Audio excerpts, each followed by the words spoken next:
Hello there, and welcome to my first YouTube video. My name is Corey, and I'm hoping to maybe start a series that shows my workflow in industrial design with different software, methodologies, and processes. Although today we're starting with software, Adobe Illustrator. A little bit about me. As I said, my name is Corey. I graduated from the Savannah College of Art and Design back in 2010. I studied industrial design, and I jumped right into the music industry. I've been here for about 4 years, designing for companies that sort of specialize in everything from consumer electronics to pro audio, sound reproduction, digital DJs, sound mixing, studio reproduction, sound reinforcement. And it's been a great ride. I love the industry. I love the people I work with. And I've worked in it for quite a while. I guess 4 years isn't that long. Anyways, my workflow in terms of Adobe products is mostly Photoshop and Illustrator. Every now and then I'll pull out InDesign, but really these are the workhorses for what I do. Everything from the initial layout and concept to form factor exploration and basic UI stuff. This whole video was sort of kicked off thanks to A. Krober 3 on the Core 77 forums, who was interested in using Illustrator to maybe produce some renders that looked a little bit like this. Full credit here goes to Wilfredo Mendoza, who posted this onto his portfolio on Coraflot. But I think it shows really good use of Illustrator. It sort of highlights some things that Illustrator does really well. There's a basic grid layout here. You've got a lot of different elements on the grid, but you're sort of combining them all to fit into one cohesive presentation. You've got different effects, from this background to this reflection on the glass to sort of show its gloss. You've got gradients, brushed metal, effects like LED glow. But you've also got, paragraphs of text, stylized headers, dimensions called out. And these are things that you could do in other programs, but Illustrator really makes it super simple and easy to edit. And then you've got iterations. We could model this guy out, drag over a copy of it, shrink it down to scale, and then call out these dimensions. Or alternatively, we could model it to scale here in Illustrator, drag it over and blow it up so you get almost a detailed shot. Then you can grab certain elements, like Wilfredo grabbed the faceplate here and did an LED concept, or he did like a different CMF. Those are really great uses of Illustrator. And once you've got a base model down, it makes it really easy to edit and iterate. And so I'd like to show how I would do something like this. It's going to be pretty fast. This is something that I think if I were quoting or guessing, it would take me about 2 to 3 hours. And of course, I would start with a basic sketch. However, to sort of speed things up, I've basically just copied and pasted the image here, and we're just going to try and replicate this. So the first thing you want to do is open Illustrator, start a new file. You can name it if you want.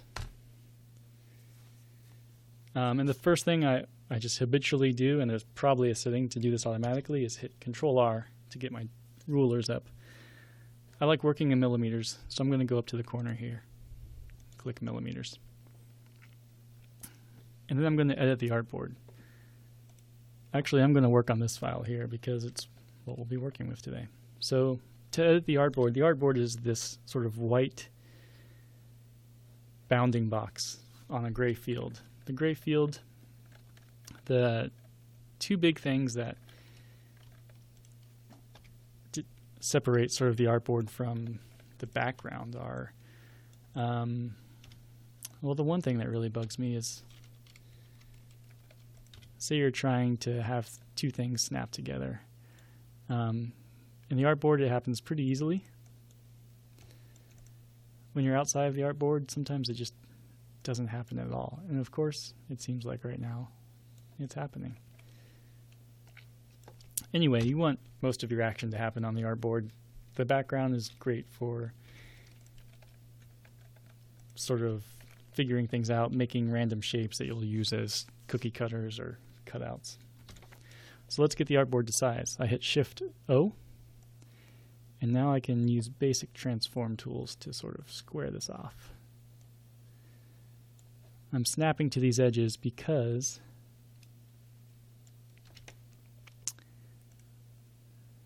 my guides are set to do that. I think down here, Smart Guides or Control U. And I also have Snap to Point turned on. I'm not sure which of those is responsible for the snapping action, but there it is. So, I've got my artboard set up. I've got my rulers up here. One thing that sometimes happens is your origin, your 0 point, will start somewhere random. So, for example, right here, if I were to try and figure out how wide this artboard was, I would typically do it by looking at the ruler. However, if my origin isn't in the right spot, it's going to make that difficult. So to get my origin, or my 0, to start over here in this corner, all I need to do is drag from that corner. And there you go, I'm zeroed out. So I think what I'd like to do here is first lock this layer. If you're familiar with Photoshop, I'm assuming you are. You're familiar with layers, locking, unlocking, or turning on and off. I'm going to make a new one. We'll call it faceplate.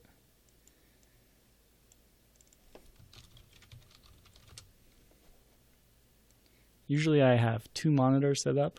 I've tried to drag everything onto one monitor for demonstration. It might take me a while to get used to where things are though. So stick with me. So we've got a layer named faceplate.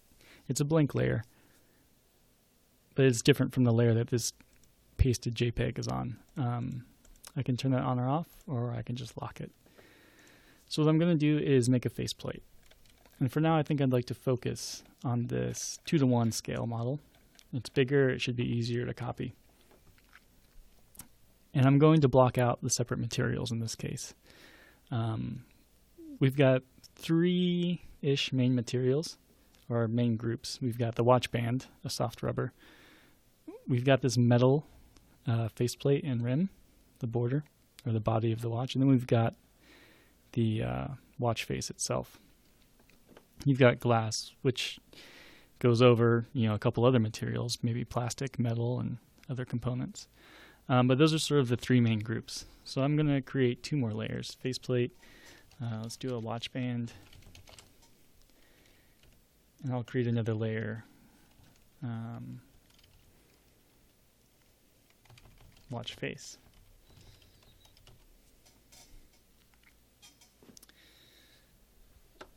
And so generally it's pretty easy to move things between layers. I can make all the shapes on the layer right now. So for the simplest one, let's start with watch face. I'm going to make what's basically a circle. You can select it over here in this toolbar. Usually, I would just hit L.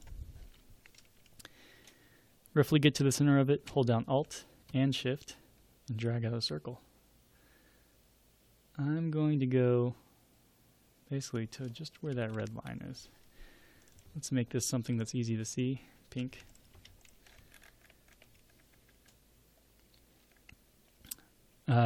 Really quickly, I'll just talk about how I'm moving around. I usually hold Control and use the scroll wheel to go from side to side. The scroll wheel by itself will go up and down, and zooming happens with Alt and the scroll wheel as well. There's another way to zoom. I think if you hit Z and oops. This is a way that I'm not used to, obviously. I think it's Z and Alt. No. Maybe I'm thinking of Photoshop. Anyway, those are the shortcuts for moving around. And the other 2 biggest shortcuts I'll be using are swapping between the 2 selection tools. You've got a direct select tool, which is A, and a regular selection tool, shortcut is V. Something has crashed. Hang on just a second.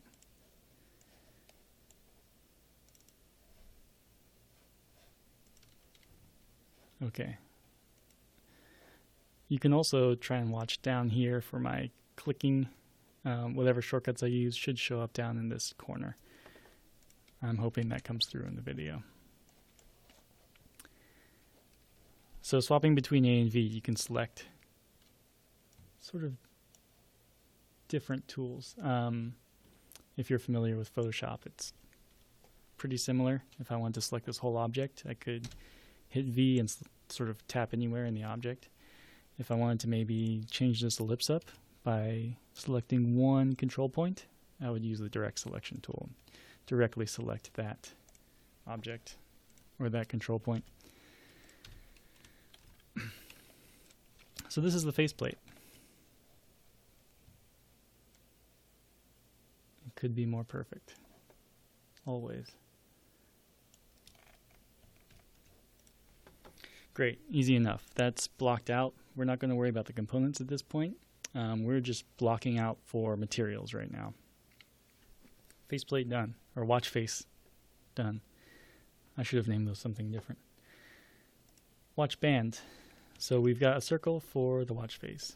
For the watch band, we need rectangles. I use M. We'll get that colored.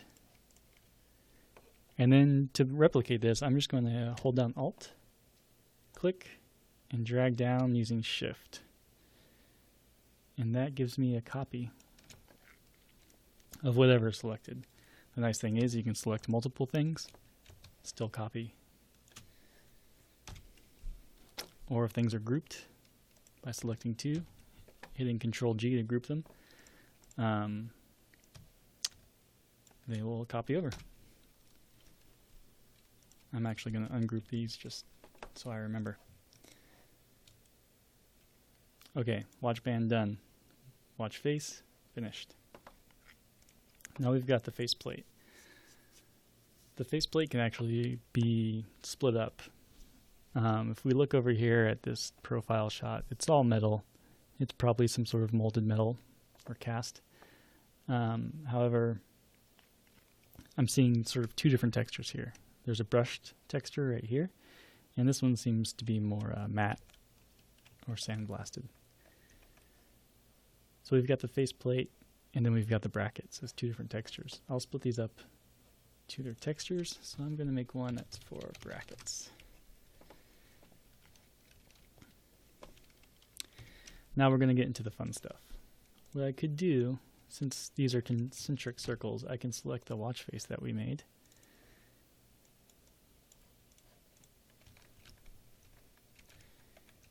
And I can copy it. Control C to copy.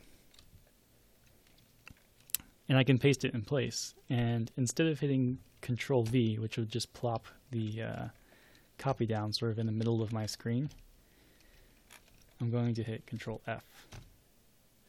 And that pastes into place, which means it's exactly where I copied it from.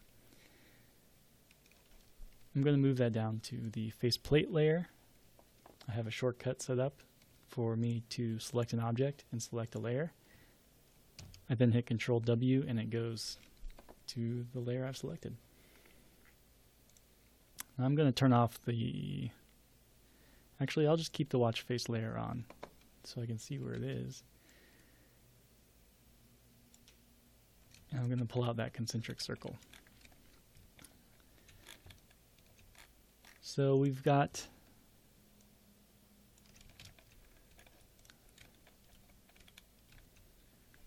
the metal basically blocked out. However, we're missing these tabs here. And there's a really easy way to get these tabs involved. We can either use the pen tool, which is my least favorite way, and sort of make this shape, dragging and tediously aligning and slowly going crazy and wasting time. Or we could build it out of primitive shapes using the Pathfinder, and that's really the smart way to go. There's no reason not to. So I'm going to make a square. This thing is roughly square, and that's how it will stay. I'm going to turn down the opacity just a bit so I can see what I'm doing. So you can see that these lines aren't really perpendicular to each other. They've got a little bit of an angle. So I'm going to drag that one down, drag this over, and now we're lined up. Now the cool thing about Illustrator CC 2015 is the ability to easily round corners. That makes life so much easier. And there, I've just made that tab. Now you will notice that this tab is not connected to this part. It's actually a shape that's sitting in front. I could turn it into a shape that's sitting behind it by using Control-Shift left bracket. If I wanted to bring it to the front again, Control-Shift right bracket, or two shortcuts. You could also right-click on here and select send to back or send to front. If you select send backward, it'll just step it back one in the sort of tree there. So let's send it to the back for now. That looks like where it belongs. And instead of doing what we just did there, it was pretty fast, but it would be even faster to just copy and drag that. I'm going to flip it or reflect it. My shortcut for that is set to Control-H, but you may have to edit that yourself. And the vertical flip will give us, nope, a horizontal flip will give us what we want there. I'm going to delete this guy because I just don't like it. And I'm going to drag this over and do the same thing. Except this time, I'm going to try and find the, let's see, transform, reflect, here it is, under object. So if you don't have a shortcut for reflect, you can go to object, transform, reflect. Okay, so I've got my basic brushed metal shape blocked out. However, it doesn't really look like our reference model, does it? Because this seems a little more layered. It's got two separate planes, if you will. And this is like one solid piece of brushed metal, so we need to join those. The easiest and fastest way to do that would be selecting all of these and using the Pathfinder tool. The Pathfinder tool is an amazing, amazing tool. It's basically, you can think of these shape modes as like Boolean modes in Rhino. You have join, separate, subtract, things like that.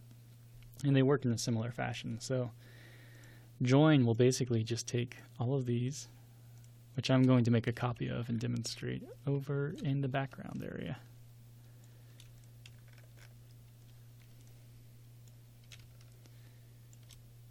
I'm also going to make these strokes stand out a little more so you can really see what's going on.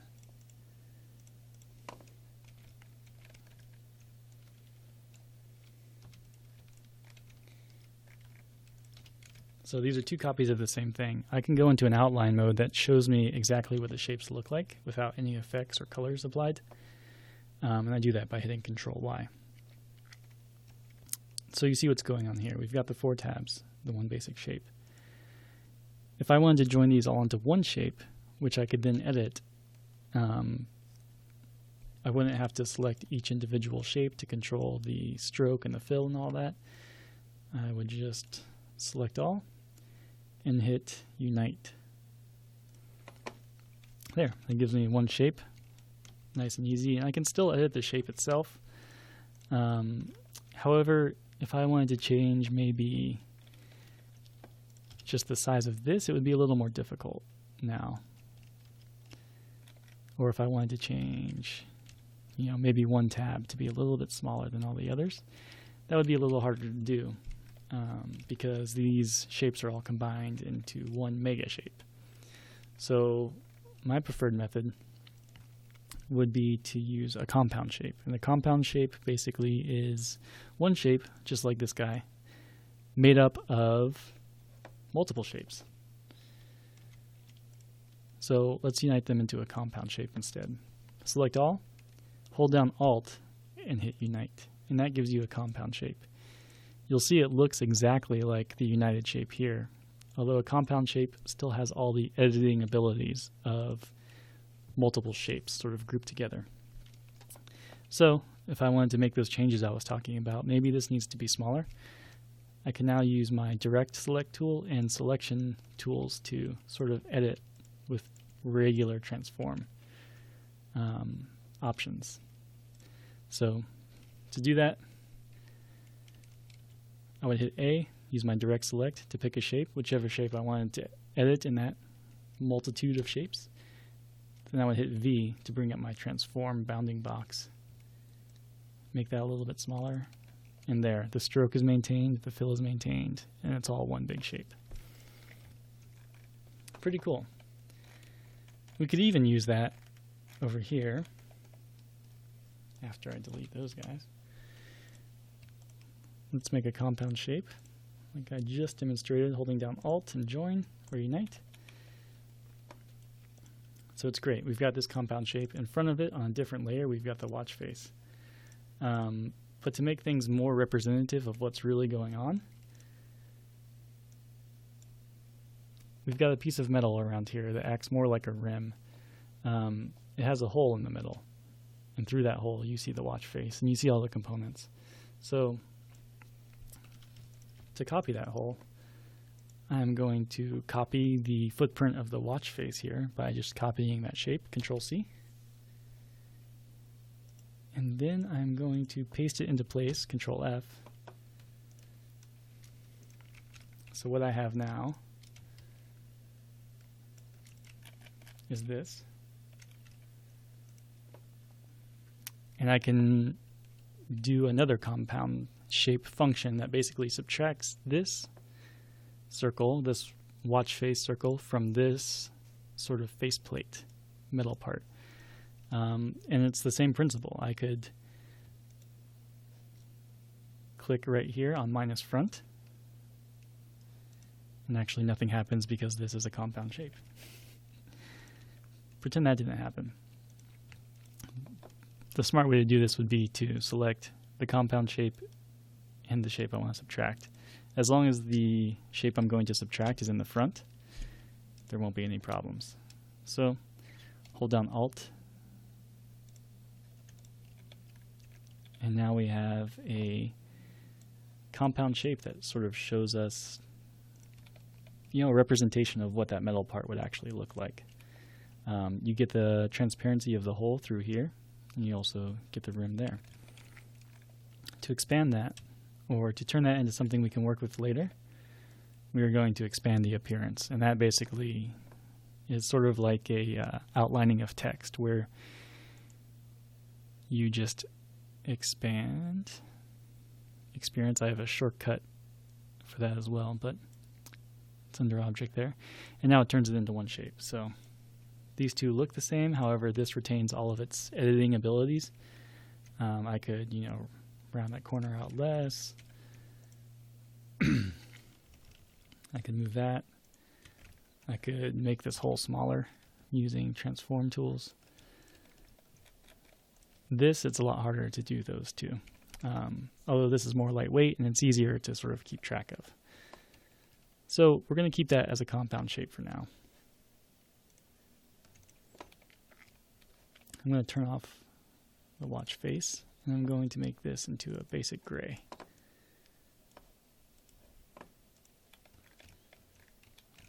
Okay, so we've got the watch face blocked out. We've got the watch band blocked out. I'm going to turn that off. Really all that we're missing now are the brackets.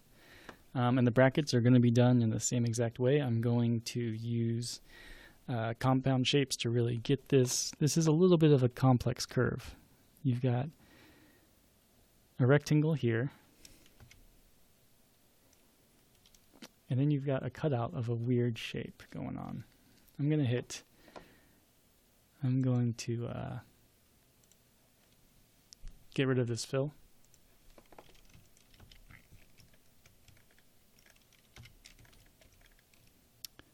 And create a cutout shape.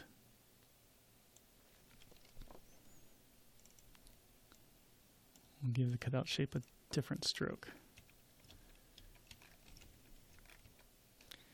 So I need to move these to the right layer, brackets layer.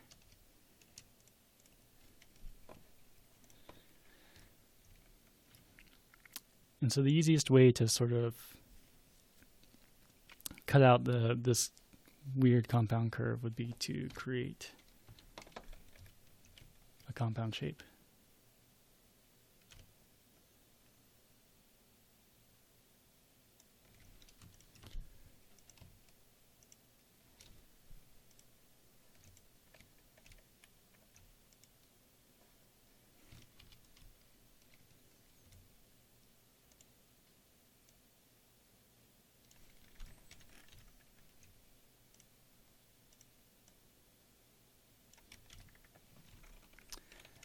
Okay, so I've created that complex shape. Now all I need to do is subtract it from this basic rectangle. And there we go.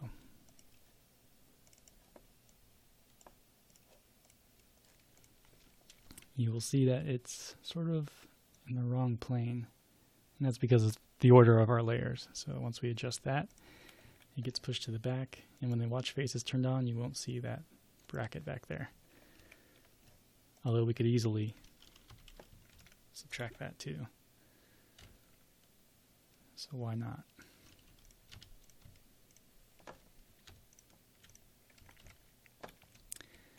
Okay, let's make these little screw guys.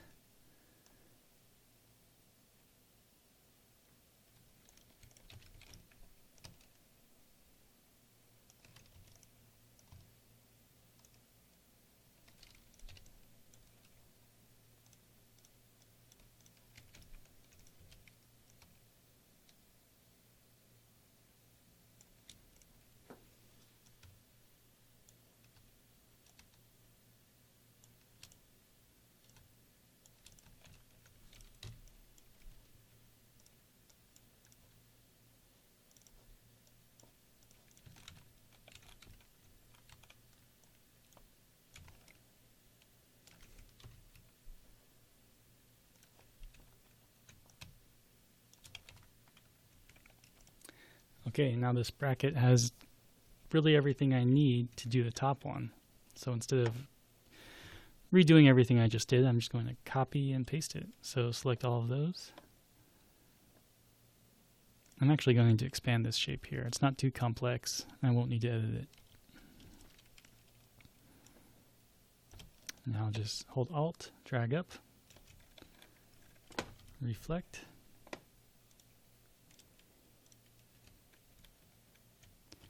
Drag into place.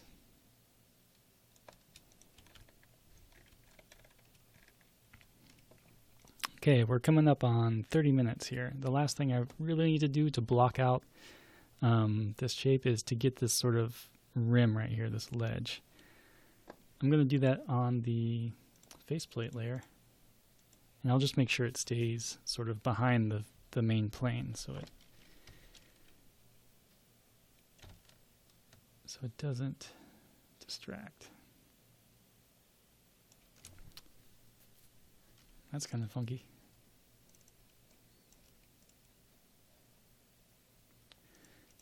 Usually I'll turn opacity down. When I'm working with a sketch, usually I'll put the sketch layer on top and add a multiply effect to it. However, every job's different.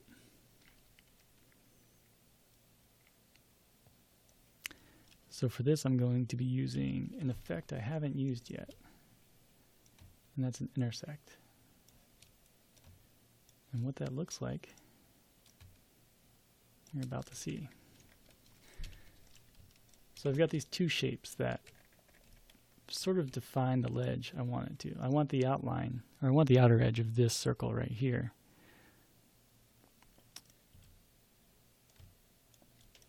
But I want the cut of this shape right here, this ledge, has that sharp angle that I'd like to keep. So I'm going to use both of these shapes in an intersecting Boolean or a shape mode.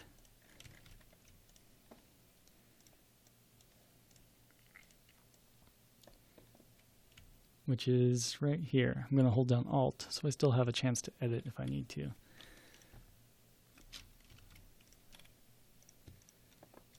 Oops. Alt, intersect. I'm going to send this guy to the back of that layer. And I might as well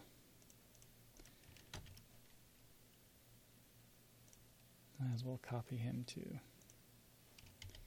Oops, Control V instead of Control F. Hit Control F. Usually after a shape layer effect has taken place, the shape will move all the way to the front of the layer. And to push it back, just hit Control Shift left bracket. It looks like I didn't quite get the full shape here, so because it's a compound shape though, I can just, with my direct selection tool, drag that boundary down. Same thing with the circle that didn't get really copied the way I wanted it to. It wasn't big enough right there. So basic transform tools will bring that out.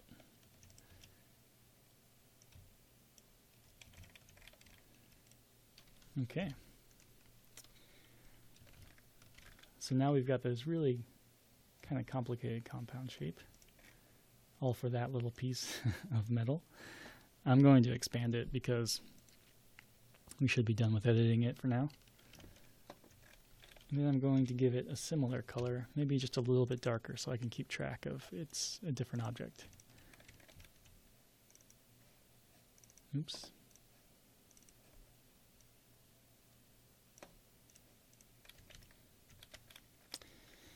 And there we go. We've blocked out from the materials all the basic things that we're going to need. We can edit this a little better. I think the watch band should go under the brackets. Here we go. So I know it looks funky. The next video, since we're at 32 minutes, is going to be about really getting these into a photorealistic render. This was just a basic of using Pathfinder and blocking shapes out. I think I'm going to recommend that people skip this if they're already familiar with Illustrator, and then I can get into using the Illustrator effects and tools to really get rendering.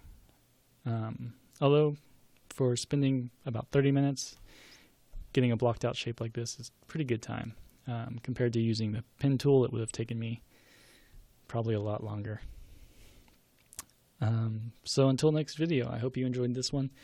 Please leave me any comments or questions you may have, and stay tuned. Thank you.